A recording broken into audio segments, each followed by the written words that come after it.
Hello, আসসালামু আলাইকুম। আজকে আমরা আমাদের বাসার বাইরে বাইরেছি, আর এই জায়গায় আজকে ফার্স্ট বরফ মানে স্নো পড়তেছে। ওই একবারে মনোরম মনোরম দৃশ্য। সবাই হাঁটতে হাঁটতে এই জায়গায় দাগ ফালাই দিয়েছে, একবারে বরফের একটা স্তর হয়ে গেছে। খুবই সুন্দর, খুবই খুবই সুন্দর। রাশিয়া আসলে একটা জিনিসই আপনাকে আপনাকে মনোমুগ্ধকর করবে, যা হলো যে বরফ স্নো পড়াটা। এটা খুবই সুন্দর, খুবই সুন্দর। এই যে গাড়িগুলো দেখছেন, গাড়িগুলোর উপরে পর্যন্ত স্নো পড়ে গাড়িগুলো সাদা হয়ে গেছে। এই যে আমাদের বাসার নিচে দৃশ্যটা সেই সুন্দর। উপর থেকে তুষার পড়তেছে, কিন্তু কত আমাদের এই জায়গায় দেখা যাচ্ছে না। অনেক বড় বড় সুন্দর বরফের একবারে পাতলা কণা পড়তেছে। এই যে আপনারা হালকা হালকা দেখতে পাচ্ছেন কিনা আমি বলতে পারছি না।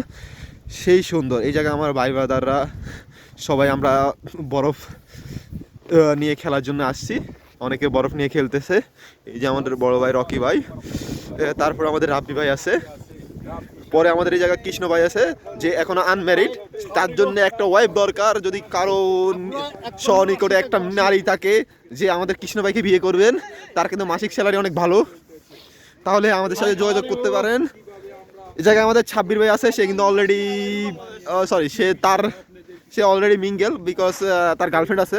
রাব্বির এখনও গার্লফ্রেন্ড নাই, যদি কেউ পারেন সে একটা গার্লফ্রেন্ডের ব্যবস্থা করে দিয়ে। আমাদের রকি ভাই, সে কিন্তু বিবাহিত, তার জন্য কেউ আর আমি বলতে চাচ্ছি তার সিটটা এখন বুকিং আপাতত। এই যে আমাদের এই জায়গায় অনেক স্নো পড়তেছে, যার আমি দেখাচ্ছি। এই যে আমাদের বাসাটা সামনে দিয়ে সোজা দিয়ে বাম পাশে। খুবই খুবই সুন্দর মনোমুগ্ধকর দৃশ্য, যা বলার মতনই নয়।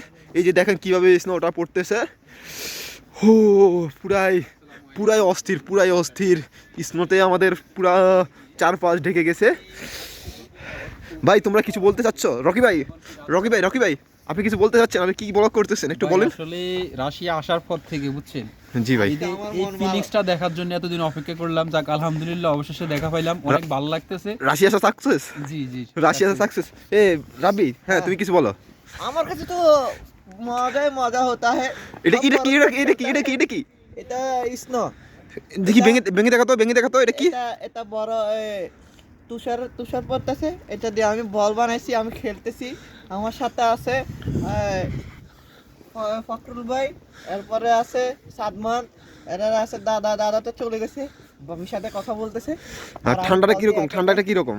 ঠান্ডা খুবই ভয়ঙ্কর ঠান্ডা।